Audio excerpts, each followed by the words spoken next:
Teaching Explicit Discourse by Patrick Finn. Hello, we are discussing explicitly teaching school discourse from chapter 12 of Finn's book, and what this chapter addresses is the issue of implicit versus explicit instruction and discourse. And for the sake of this video, we are defining discourse as a way of communicating within a given group. So in the context of schools, Finn explores a lot of assumptions that teachers make when they are interacting with students about their specific discourses. So discourses of that they would bring from their home life to school, and certain discourses that they may have in their community. So we see in this chapter that students need to be explicitly taught how to communicate at school. Teachers had always assumed that students would know what to do, but it was realized by researchers and teachers that students needed this very clearly explained to them. So one example that Finn gives in his chapter, chapter 12, is that the students first recorded a story and played it on the audio tape for other students.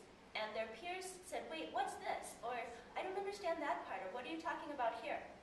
And little by little, the students learned that they needed to more explicitly explain and define what they were talking about.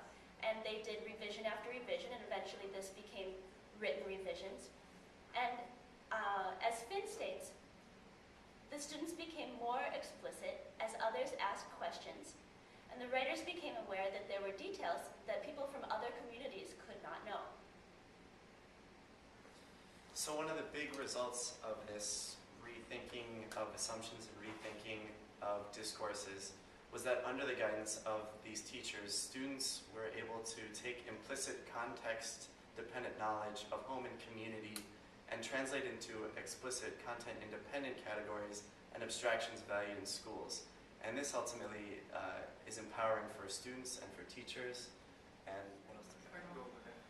So the more discourses that a student can participate in, the more empowered they are in society. They can participate in their home community, in a larger school or work community. They can even participate in virtual communities by knowing how to participate in that discourse. And so by the teachers explicitly giving them this ability to